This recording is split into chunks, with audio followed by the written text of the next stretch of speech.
레위기 4장. 주님께서 모세에게 말씀하셨다. 너는 이스라엘 자손에게 다음과 같이 일러라. 어떤 사람이 실수로 잘못을 저질러 나 주가 하지 말라고 명한 것을 하나라도 어겼으면 다음과 같이 하여야 한다. 특히 기름 부음을 받고 임명받은 제사장이 죄를 지어서 그 벌이 백성에게 돌아가게 되었을 경우 그 제사장이 지은 죄를 용서받으려면 솥대 가운데서 흠없는 수송아지 한 마리를 골라 속죄 제물로 주에게 바쳐야 한다. 그는 그 수송아지를 주 앞 곧 회막 어기로 끌고 가서 그 수송아지의 머리 위에 손을 얹은 다음에 주 앞에서 그 송아지를 잡아야 한다. 그리고 기름 부음을 받고 임명받은 제사장이 그 수송아지의 피를 얼마 받아서 그것을 회막 안으로 가지고 들어가서 제사장이 직접 손가락으로 피를 찍어 주 앞 곧 성소에 친 휘장 앞에서 7번 뿌려야 한다.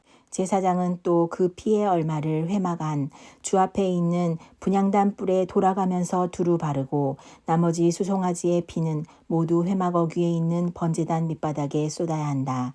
그런 다음에 그는 속죄 제물로 바친 그 수송아지에서 기름기를 모두 떼어내야 한다. 떼어낼 기름기는 내장 전체를 덮고 있는 기름기와 내장 각 부분에 붙어 있는 모든 기름기와 두 콩팥과 거기에 덮여 있는 허리깨의 기름기와 콩팥을 떼어낼 때에 함께 떼어낸 간을 덮고 있는 껍질이다. 마치 화목제물이 된 소에게서 기름기를 떼어낼 때와 같이 그렇게 떼어내어 제사장이 직접 그것들을 번제단 위에 올려놓고 불살라야 한다. 수송아지의 가죽과 모든 살코기와 그 수송아지의 머리와 다리와 내장과 똥과 그 수송아지에게서 나온 것은 모두 진 바깥 정결한 곳 곧 재 버리는 곳으로 가져가서 잿더미 위에 장작을 지피고 그 위에 올려놓고 불살라야 한다. 그 수송아지는 재 버리는 곳에서 불살라야 한다. 이스라엘 온 회중이 실수로 함께 책임을 져야 할 잘못을 저지르면 그것은 비록 깨닫지 못하였을지라도 죄가 된다. 나 주가 하지 말라고 명한 모든 것을 하나라도 어겨서 벌을 받게 되면 그들이 지은 죄를 그들 스스로가 깨닫는 대로 곧바로 총회는 솥대 가운데서 수송아지 한 마리를 골라 속죄 제물로 바쳐야 한다. 수송아지를 회막 앞으로 끌어오면 회중을 대표하는 장로들은 주 앞에서 그 수송아지의 머리 위에 손을 얹은 다음에 주 앞에서 그 수송아지를 잡아야 한다. 그리고 기름 부음을 받고 임명받은 제사장은 그 수송아지의 피를 얼마 받아서 회막 안으로 가지고 들어가서 제사장이 직접 손가락으로 그 피를 찍어 주 앞 곧 휘장 앞에서 7번 뿌려야 한다. 그는 또 회막 안 주 앞에 있는 제단 뿔에 그 피를 조금씩 바르고 나머지 피는 모두 회막 어귀에 있는 번제단 밑바닥에 쏟아야 한다. 그런 다음에 그는 그 수송아지에게서 기름기를 모두 떼어내게 하여 그것을 받아 제단 위에 올려놓고 불살라야 한다. 그는 이렇게 수송아지를 다루면 안 된다. 이 수송아지도 속죄 제물로 바친 수송아지를 다루듯이 다루면 안 된다. 제사장이 이렇게 회중의 죄를 속하여 주면 그들은 용서를 받는다. 제사장은 그 수송아지를 진 바깥으로 옮겨 앞에서 말한 수송아지를 불사를 때와 같이 그렇게 그것을 불살라야 한다. 이것이 바로 회중의 죄를 속하는 속죄 제사이다. 최고 통치자가 실수로 나 주 하나님이 하지 말라고 명한 것을 하나라도 어겨서 그 허물로 벌을 받게 되었을 때에는 자기가 지은 죄를 깨닫는 대로 곧 흠없는 순염소 한 마리를 제물로 끌고 와서 그 순염소 머리 위에 손을 얹은 다음에 주 앞 번제물을 잡는 바로 그곳에서 그 순염소를 잡아야 한다. 이것이 속죄 제물이다. 제사장은 그 속죄 제물의 피를 얼마 받아다가 손가락으로 찍어서 번제단의 뿔에 바르고 나머지 피는 번제단 밑바닥에 쏟아야 한다. 그런 다음에 그는 화목제물의 기름기를 다루듯이 순염소의 기름기를 제단 위에 올려놓고 모두 불살라야 한다. 이렇게 하여 제사장이 그 통치자가 지은 죄를 속하여 주면 그 통치자는 용서를 받는다. 일반 평민 가운데서 한 사람이 실수로 나 주가 하지 말라고 명한 것 가운데에서 하나를 어겨서 그 허물로 벌을 받게 되면 그는 자기가 지은 죄를 깨닫는 대로 곧 자신이 지은 죄를 속하려고 흠없는 암염소 한 마리를 제물로 끌고 와서 그 속죄 제물의 머리 위에 손을 얹은 다음에 번제물을 잡는 바로 그곳에서 그 속죄 제물을 잡아야 한다. 그러면 제사장은 그 제물의 피를 얼마 받아다가 손가락으로 찍어서 번제단의 뿔에 바르고 나머지 피는 모두 제단 밑바닥에 쏟아야 한다. 제물을 가져온 사람이 화목 제물의 기름기를 떼어내듯이 기름기를 모두 떼어내면 제사장은 그것을 받아 제단에 올려놓고 나 주가 그 향기를 맡고 기뻐하도록 불살라야 한다. 이렇게 하여 제사장이 제물을 가져온 사람의 죄를 속하여 주면 그는 용서를 받는다. 평민이 속죄 제사 제물로 양을 가져오려면 그는 흠없는 암컷을 가져와서 그 속죄 제물의 머리 위에 손을 얹은 다음에 번제물을 잡는 바로 그곳에서 그 암양을 잡아서 속죄 제물로 삼아야 한다. 그러면 제사장은 그 속죄 제물의 피를 얼마 받아다가 손가락으로 찍어서 번제단의 뿔에 바르고 나머지 피는 모두 제단 밑바닥에 쏟아야 한다. 제물을 가져온 사람이 화목제사의 제물에서 양의 기름기를 떼어 가져오듯이 기름기를 모두 떼어 가져오면 제사장은 그 기름기를 받아서 제단 위 나 주에게 살라 바치는 제물 위에 올려놓고 불살라야 한다. 이렇게 하여 제사장이 제물을 가져온 사람의 죄를 속하여 주면 그는 용서를 받는다. 5장 누구든지 증인 선서를 하고 증인이 되어서 자기가 본 것이나 알고 있는 것을 사실대로 증언하지 않으면 죄가 되고 그는 거기에 대하여 책임을 져야 한다. 누구든지 부정한 모든 것, 곧 부정한 들짐승의 주검이나 부정한 집짐승의 주검이나 부정한 길짐승의 주검에 몸이 닿았을 경우에는 모르고 닿았다고 하더라도 그는 부정을 탄 사람이므로 깨닫는 대로 그 죄를 속하여야 한다. 그가 사람 몸에 있는 어떤 부정한 것, 곧 그것이 무엇이든지 그를 부정하게 할 수 있는 것에 몸이 닿을 경우에 그런 줄을 모르고 닿았다고 하더라도 그는 부정을 탄 사람이므로 깨닫는 대로 그 죄를 속하여야 한다. 또 누구든지 생각 없이 입을 놀려 악한 일을 하겠다거나 착한 일을 하겠다고 맹세할 때에 비록 그것이 생각 없이 한 맹세일지라도 그렇게 말한 사실을 잊고 있다가 뒤늦게 알고서 자기 죄를 깨달으면 그 죄를 속하여야 한다. 사람이 위에서 말한 것들 가운데서 어느 하나에라도 잘못이 있으면 그는 자기가 어떻게 죄를 지었는지를 고백하여야 하고 자기가 저지른 죄에 대한 보상으로 주에게 속건 제물을 바쳐야 한다. 그는 양떼 가운데서 암컷 한 마리나 염소떼 가운데서 암컷 한 마리를 골라서 속죄 제물로 바쳐야 한다. 제사장이 속죄 제물을 바쳐서 그의 죄를 속하여 주면 그는 용서받는다.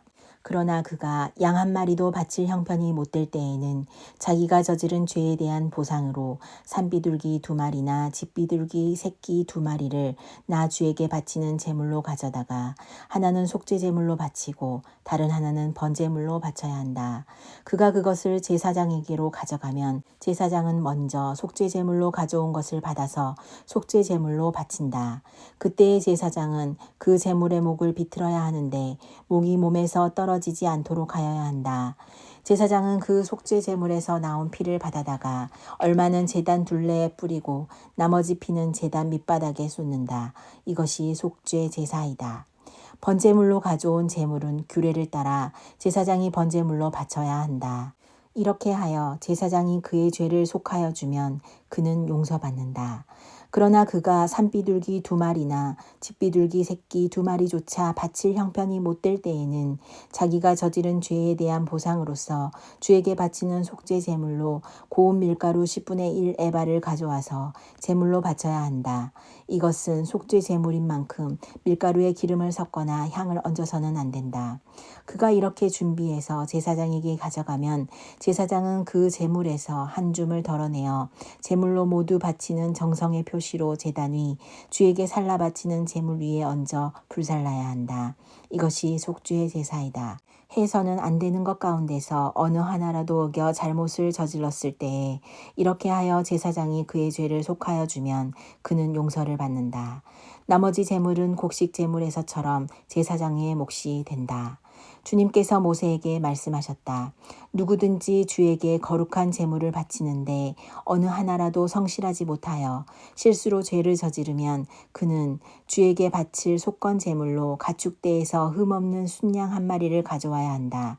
성소의 세겔 표준을 따르면 속건 제물의 값이 은 몇 세겔이 되는지는 네가 정하여 주어라. 그는 거룩한 제물을 소홀히 다루었으므로 그것을 보상하여야 한다. 그러려면 그는 자기가 바쳐야 할 것의 5분의 1을 보태어 그것을 제사장에게로 가져가야 한다. 제사장이 속건 제물인 순양에 해당하는 벌금을 받고서 그의 죄를 속하여 주면 그는 용서를 받는다.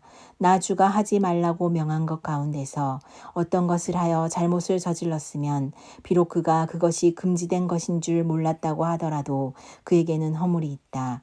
그는 자기가 저지른 악행의 결과에 책임을 져야 한다. 그는 가축대에서 흠없는 순양 한 마리를 제사장에게 가져가야 한다. 속건 제물로 바치는 값은 네가 정하여 주어라. 그리하여 그가 알지 못하고 실수로 저지른 잘못은 제사장이 그의 죄를 속하여 주면 그는 용서를 받는다. 이것이 속건 제사이다. 그는 주를 거역하였으니 이 일에 책임을 져야 한다. 6장 주님께서 모세에게 말씀하셨다. 누구든지 나 주에게 성실하지 못하여 죄를 지으면 곧 이웃이 맡긴 물건이나 담보물을 속이거나 도둑질을 하거나 이웃의 것을 강제로 빼앗거나 남이 잃어버린 물건을 줍고도 감추거나 거짓 증언을 하거나 사람이 하면 죄가 되는 일들 가운데서 어느 하나라도 하면 그래서 그가 그런 죄를 짓고 유죄 판결을 받으면 그는 자기가 강도질을 하여 훔친 물건이든 강제로 빼앗아서 가진 물건이든 맡고 있는 물건이든 남이 잃어버린 물건을 가지고 있는 것이든 거짓으로 증언하면서까지 자기의 것이라고 우긴 물건이든 모두 물어내야 한다. 그는 이 모든 것을 모자람이 없이 다 갚아야 할 뿐 아니라 물어내는 물건값의 5분의 1에 해당하는 값을 보태어 본래의 임자에게 갚되 속건 제물을 바치는 날로 갚아야 한다. 그는 주에게 바치는 속건 제물을 제사장에게 가져가야 한다. 그것은 양떼 가운데서 고른 흠없는 순양 한 마리로서 그 속건 제물의 값은 네가 정하여 주어라. 제사장이 주 앞에서 그의 죄를 속하여 주면 그는 사람이 하면 죄가 되는 일들 가운데서 어느 하나라도 하여 지은 그 죄를 용서받게 된다. 주님께서 모세에게 말씀하셨다. 너는 아론과 그의 아들들에게 다음과 같이 일러라. 번제를 드리는 규례는 다음과 같다. 번제물은 밤이 새도록 곧 아침이 될 때까지 제단의 석쇠 위에 있어야 하고 제단 위에 불은 계속 타고 있어야 한다. 번제를 드리는 동안 제사장은 못이 두루마기를 입고 속에는 맨살에 못이 고이를 입어야 한다. 제단 위에서 탄 번제물의 재는 쳐서 제단 옆에 모아 두었다가 다시 진 바깥 정결한 곳으로 옮겨야 하며 그때의 제사장은 제단 앞에서 입은 그 옷을 벗고 다른 옷으로 갈아입어야 한다. 제단 위에 불은 타고 있어야 하며 꺼뜨려서는 안 된다. 제사장은 아침마다 제단 위에 장작을 지피고 거기에 번제물을 버려놓고 그 위에다 화목제물의 기름기를 불살라야 한다. 제단 위에 불은 계속 타고 있어야 하며 꺼뜨려서는 안 된다. 곡식제물을 바치는 규례는 다음과 같다. 그 제물은 아론의 아들들이 주 앞 곧 제단 앞에 바쳐야 한다. 그리고 그들 가운데서 한 제사장이 곡식제물에서 기름 섞인 고운 밀가루 한 줌과 곡식제물에 얹어 바친 향을 모두 거두어서 곡식제물을 모두 바치는 정성의 표시로 그것을 제단 위에서 불사르면 그 향기가 주를 기쁘게 할 것이다. 나머지는 아론과 그의 아들들이 먹을 몫이다. 누룩을 넣지 않고 거룩한 곳에서 먹어야 한다. 곧 그들은 회막을 친 뜰 안에서 그것을 먹어야 한다. 절대로 누룩을 넣고 구워서는 안 된다. 그것은 내게 살라 바치는 제물 가운데서 내가 그들의 몫으로 준 것이다. 그것은 속죄 제사나 속건 제사의 경우와 마찬가지로 가장 거룩한 것이다. 아론의 자손들 가운데서 남자는 모두 주에게 살라 바치는 이 제물에서 남은 것을 먹을 수 있다. 이것은 너희가 대대로 영원히 지켜야 할 규례이다. 이 제물을 만지는 사람은 누구든지 거룩하게 될 것이다. 주님께서 모세에게 말씀하셨다. 아론과 그의 아들들을 기름 부어 세우는 날에 제각기 주에게 바쳐야 할 제물은 다음과 같다. 늘 바치는 곡식 제물에서와 같이 고운 밀가루 10분의 1 에바를 가지고 반은 아침에 그리고 반은 저녁에 바친다. 그 제물은 기름에 반죽하여 빵 굽는 판에다 구워야 한다. 너희는 그것을 기름으로 잘 반죽하여 가져와야 하고 너는 그것을 곡식 제물을 바칠 때와 같이 여러 조각으로 잘라 그 향기로 주를 기쁘게 하는 제물로 바쳐야 한다. 아론의 아들들 가운데서 아론의 뒤를 이어 기름 부어 세움을 받은 제사장은 영원히 이 규례를 따라 이렇게 주에게 제사를 드려야 한다. 주에게 바친 제물은 모두 불태워야 한다. 제사장이 바치는 곡식 제물은 모두 불태워야 한다. 아무도 그것을 먹어서는 안 된다. 주님께서 모세에게 말씀하셨다. 너는 아론과 그의 아들들에게 다음과 같이 일러라. 속죄 제사를 드리는 규례는 다음과 같다. 속죄 제사에 바치는 제물은 번제물을 잡는 자리 곧 주 앞에서 잡아서 바쳐야 한다. 그것은 가장 거룩한 제물이다. 제물을 가져온 사람의 죄를 속하여 주려고 제사를 드리는 제사장이 그 제물을 먹는다. 그는 그것을 회막을 친 뜰 안 거룩한 곳에서 먹어야 한다. 그 고기에 닿은 것은 무엇이든지 거룩하게 된다. 그 제물의 피가 튀어 옷에 묻었을 때에는 거기 거룩한 곳에서 그 옷을 빨아야 한다. 그 제물을 삶은 오지 그릇은 깨뜨려야 한다. 그 제물을 녹그릇에 넣고 삶았다면 그 녹그릇은 문질러 닦고 물로 씻어야 한다. 제사장으로 임명받은 사람은 모두 그 제물을 먹을 수 있다. 그것은 가장 거룩한 제물이다. 그러나 성소에서 사람을 속죄해 주려고 제물의 피를 회막 안으로 가져왔을 때에는 어떤 속죄 제물도 먹어서는 안 된다. 그 제물은 불에 태워야 한다.